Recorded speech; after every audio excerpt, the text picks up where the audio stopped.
എന്തൊക്കെ സ്പെയറാണ് മാറ്റിയിട്ടുള്ളത്? ഇതിൽ എൻ്റെ അടുത്ത് എന്തൊക്കെ മാറാൻ പറ്റുമോ അതെല്ലാം മാറിക്കുമെന്നാണ് പറഞ്ഞത്. പുള്ളി ആദ്യം മെയിനായിട്ട് പറഞ്ഞത് ഇതിൽ 2 സീറ്റ്, ഈ സീറ്റ് അസംബ്ലി മാറി, ഇത് സീറ്റ് മാത്രമേ മാറിയിട്ടുള്ളൂ. മനസ്സിലായി. പിന്നെ മാറിയത് ഫ്രണ്ട് ബാക്ക് മഡ്ഗാർഡ് തുരുമ്പേറിയിട്ട് പകുതി വെച്ച് കട്ട് ചെയ്ത് കളഞ്ഞിരിക്കുന്നു. പിന്നെ അത് 2 മാറ്റിയിട്ടുണ്ട്. പിന്നെ സാരി ഗാർഡൊക്കെ പുതിയതല്ലേ? സാരി ഗാർഡൊക്കെ പെയിന്റ് ചെയ്തതാണ്. ഇതൊക്കെ പെയിന്റ് ചെയ്തതാണ്. പിന്നെ നമ്മള് സൈലൻസർ സൗണ്ട് ഇല്ലാത്ത കമ്പനി സൈലൻസർ ആയിരുന്നു, പുള്ളിക്ക് സൗണ്ടുള്ള വേണമെന്ന് പറഞ്ഞു, അത് വെച്ചിട്ടുണ്ട്.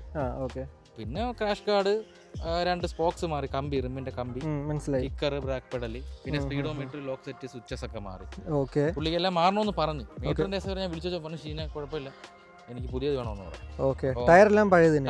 ടയർ പുള്ളി അങ്ങ് പോയിട്ട് മാറാന്ന് പറഞ്ഞു. അപ്പോൾ സ്പെയറിന് ഇപ്പോൾ എല്ലാം കൂടി എത്ര ആയിട്ടുണ്ട്?